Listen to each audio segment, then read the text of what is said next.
The human voice. It's the instrument we all play. It's the most powerful sound in the world, probably. It's the only one that can start a war or say, I love you. And yet many people have the experience that when they speak, people don't listen to them. Why is that? How can we speak powerfully to make change in the world? What I'd like to suggest, there are a number of habits that we need to move away from. I've assembled for your pleasure here 7 deadly sins of speaking. I'm not pretending this is an exhaustive list, but these 7, I think, are pretty large.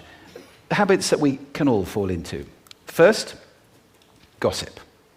Speaking ill of somebody who's not present. Not a nice habit, and we know perfectly well the person gossiping 5 minutes later will be gossiping about us. Second, judging. We know people who are like this in conversation, and it's very hard to listen to somebody if you know that you're being judged and found wanting at the same time. Third, negativity. You can fall into this. My mother, in the last years of her life, became very, very negative, and it's hard to listen. I remember one day I said to her, it's October the 1st today, and she said, I know, isn't it dreadful? It's hard to listen when somebody's that negative. And another form of negativity, complaining. Well, this is the national art of the UK. It's our national sport. We complain about the weather, about sport, about politics, about everything. But actually, complaining is viral misery. It's not spreading sunshine and lightness in the world. Excuses. We've all met this guy. Maybe we've all been this guy. Some people have a blame thrower. They just pass it on to everybody else and don't take responsibility for their actions. And again, hard to listen to somebody who's being like that. Penultimate, the 6th of the 7, embroidery, exaggeration. It demeans our language, actually, sometimes. For example, if I see something that really is awesome, what do I call it? And then, of course, this exaggeration becomes lying, out-and-out lying, and we don't want to listen to people we know are lying to us. And finally, dogmatism. The confusion of facts with opinions.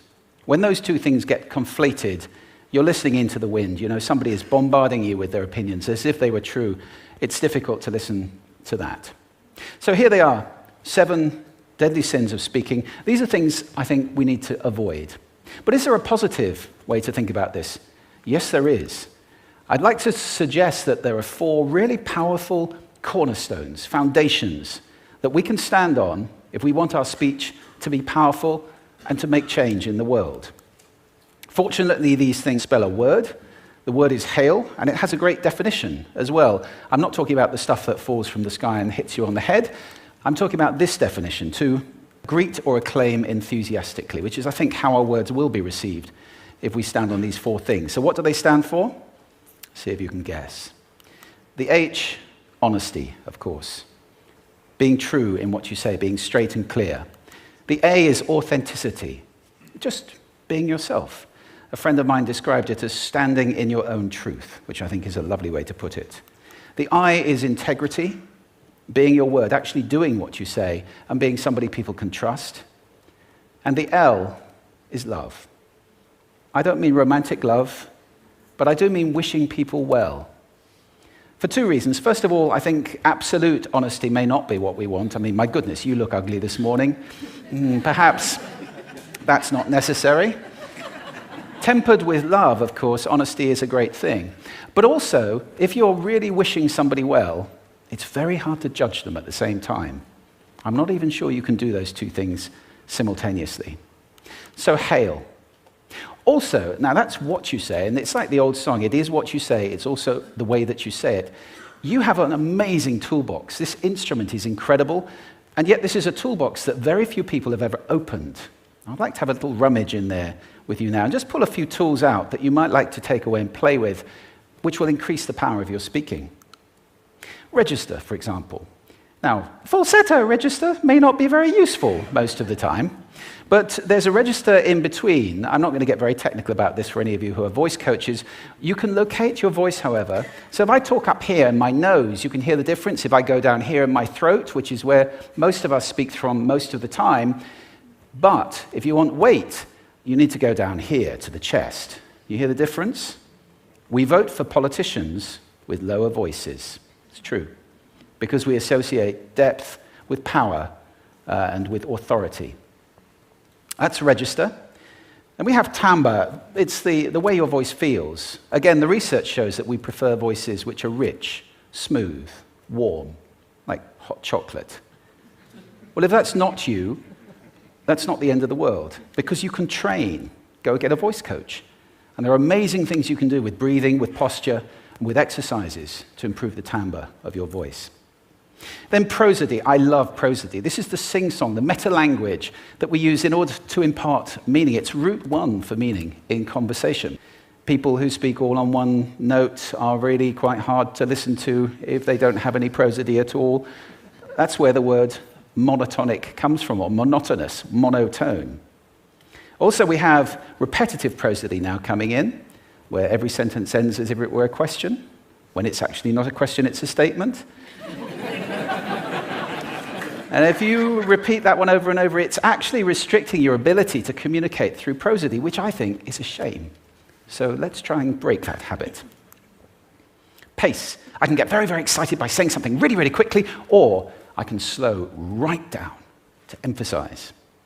And at the end of that, of course, is our old friend, silence. There's nothing wrong with a bit of silence in a talk, is there? We don't have to fill it with ums and ahs. It can be very powerful. Of course, pitch often goes along with pace to indicate arousal, but you can do it just with pitch. Where did you leave my keys? Where did you leave my keys? It's a slightly different meaning in those two deliveries. And finally, volume. I can get really excited by using volume, sorry about that if I startled anybody, or I can have you really pay attention by getting very quiet. Some people broadcast the whole time. Try not to do that. That's called sodcasting. Imposing your sound on people around you carelessly and inconsiderately. Not nice. Of course, where this all comes into play most of all is when you've got something really important to do. It might be standing on a stage like this and giving a talk to people. It might be proposing marriage, asking for a raise, a wedding speech, whatever it is. If it's really important, you owe it to yourself to look at this toolbox and the engine that it's going to work on. And no engine works well without being warmed up.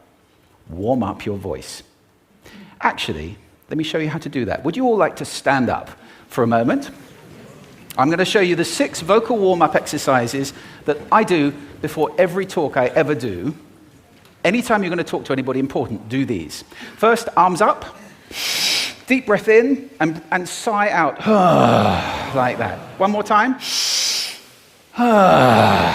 Very good. Now we're going to warm up our lips, and we're going to go bop, bop, bop, bop, bop, bop, bop, bop. Very good.